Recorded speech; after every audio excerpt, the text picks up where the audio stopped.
What are natural resources? And is it true that we actually are running out of natural resources?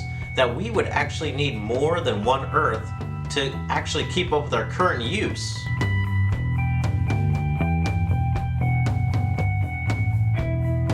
Have you ever stopped to think, where does everything come from? Let's think about it. What about the clothing and the jackets and the backpacks you have? Where do the raw materials come from? Or how about food? Or buildings and skyscrapers? Or computers and cell phones and tablets? They all come from, well, natural resources. Maybe some of those are engineered and artificial, but the raw materials come from the earth, and we call those natural resources. So anything that we're gathering from earth to turn into new products and new devices and to sew into new clothing, they are called natural resources. Now, BBC came out with an article a couple of years ago, and it talked about consumption of these natural resources. So if an average American were to go about their life and continue to use all these products and continue to make new things from natural resources, would we run out of the earth?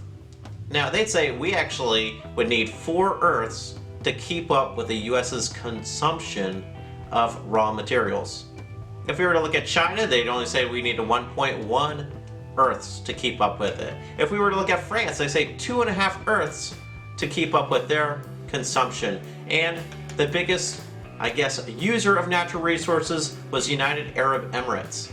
So if everybody had the same consuming ability and they used all the products, we would actually need 5.4 Earths. Now, let's think about this, okay? There's a lot of other countries, they're not going through natural resources as quickly, or they're better at recycling and reusing, and that's where we want to get to. But let's talk about natural resources. Let's talk about what you and I use, what they're used for, and what are some other terms that we need to know in this discussion about ecology and the environment. The first 2 terms that come up in natural resources is abiotic and biotic resources. So abiotic, what is it? It's actually void of life. So A meaning like not or does not, and biotic, bio meaning life. So things that are not living or were once living. So when we talk about these resources, we're talking about things like the stones and rocks and water and the air we breathe. Okay, when we talk about biotic, okay, this always makes me kind of hungry because I start thinking about food that we're eating. But biotic is things that were living or are currently living. So maybe it's, again, maybe that juicy hamburger. Okay, I'm thinking that the meat probably came from a cow. Or maybe I'm eating bread and the bun, and I'm talking about, hey, that wheat that was used to make the flour, right, that came from the plant, right? So we're thinking of living things, so plants and animals, okay, versus, again, abiotic, which are the non-living. When it comes to natural resources, there's a ton that we take for granted. Let's talk about air. Air is essential for not only us to breathe, but a lot of different animals. We use different elements in the air, whether it's oxygen, whether it's helium, to do a lot of amazing things. If we go below the air, we're at our soil. And soil's essential for growing all our plants, right? Where our animals graze and feed off those plants. The soil is important for growing trees, and we need trees, right? Those trees are used for lumber, to build houses, for building skateboards even, right? We need all the paper and all those cardboard boxes. Thank you, Amazon, for just using so many. But there are tons of resources. If we dig deeper, even going into the rocks and minerals, such as gold, right? We make so much jewelry. We need all these rare earth elements, which don't make up that much of the population of resources, but they're vital for your cell phones and tablets and all of technology that's using these rare elements, but they're natural resources. Okay, go beyond the land, right, and we have water, right? There's a ton of basically animals and wildlife and basically that biotic realm that live in water. And we can't live without water. Maybe it's not in the ocean, but we use it in so many different ways. So whether it's just drinking or hydrating or growing those plants, we need water. That's why when we talk about, hey, leaving our earth, maybe we used up all our resources or we polluted it all. Is there liquid water, or can we get liquid water on different planets? And it's such an important natural resource. Okay, maybe we're digging deeper and we get down to oil. What's oil used for? Alright, maybe we can live without cars and buses, but in reality, that oil is used for so much more, especially petroleum, right, which we're using for plastics, we're using for polyester, so even just your clothing and a lot of the plastic, whether it's plastic containers to serve food, to store different things, maybe it's the plastic on your car, we need that oil. And maybe you didn't think about it as a natural resource, but think about just the air as moving air and wind. That is a natural resource that's so important. And a lot of these, not only are we making clothing or building houses and cars, and but maybe we're using for energy. So how do we get that energy? We might be using natural resources, and we'll get to that next. Because when we talk about natural resources, we talk about something where it's called non-renewable resources and renewable resources. So what does that mean? Non-renewable, if you think about it, okay, that means we're not able to renew or to make it up, right? So there's this gap in that we use something more than we can make up the difference.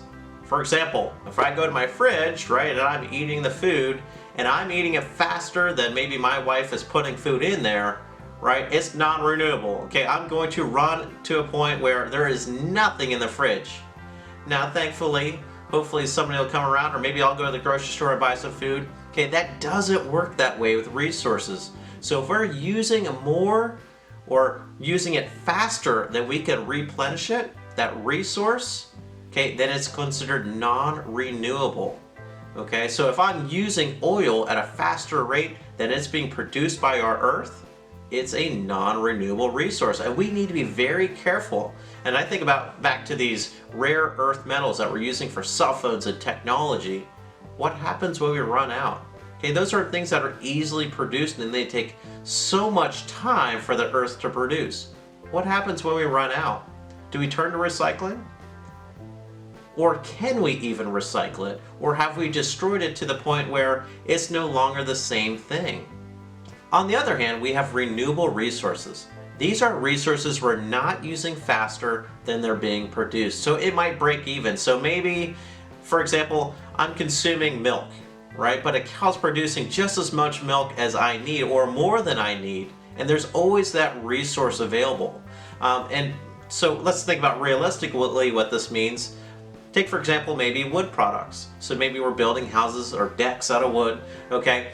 And we're able to replenish the tree population in time. That would be a renewable resource. Now that's tricky because, again, if I start using more trees than are growing or being reproduced, then it becomes into that category of non-renewable. All right, other renewable resources, a lot of people throw the sun in there, right? We have a constant sunlight coming down on us, and we use that for a lot of different things.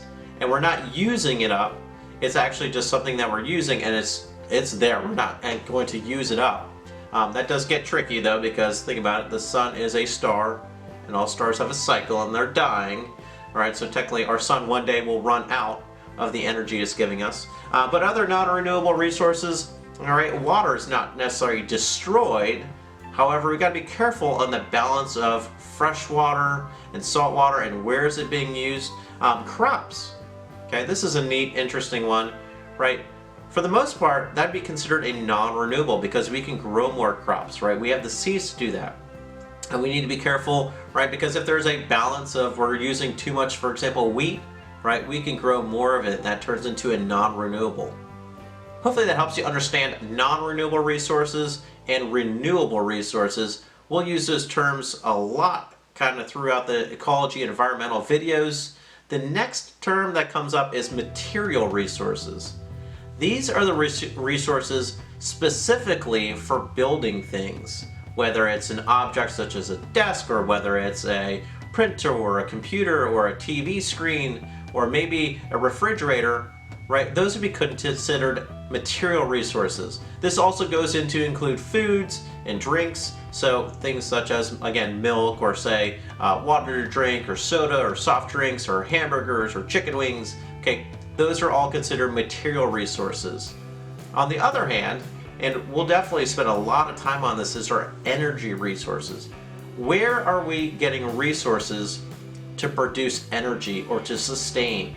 And that energy might be in the form of heat, it might be in the form of fuel for our vehicles, it might be what's needed to watch this video on YouTube, so the electricity that's passing through. So we have material resources and we have energy resources. Now, something to consider, we've talked about different countries and different groups of people use natural resources in different ways. Some use a lot more, some are better at recycling them, some don't even use as much in their basic lifestyles. Now, natural resources are also, they're not spread evenly on the earth.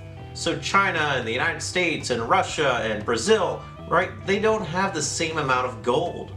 Matter of fact, China's known for their large reserves of gold, right? The United States is known for natural resources such as natural gas and coal, right? Russia and Canada are known for their timber. Australia might be known for its opal and its aluminum.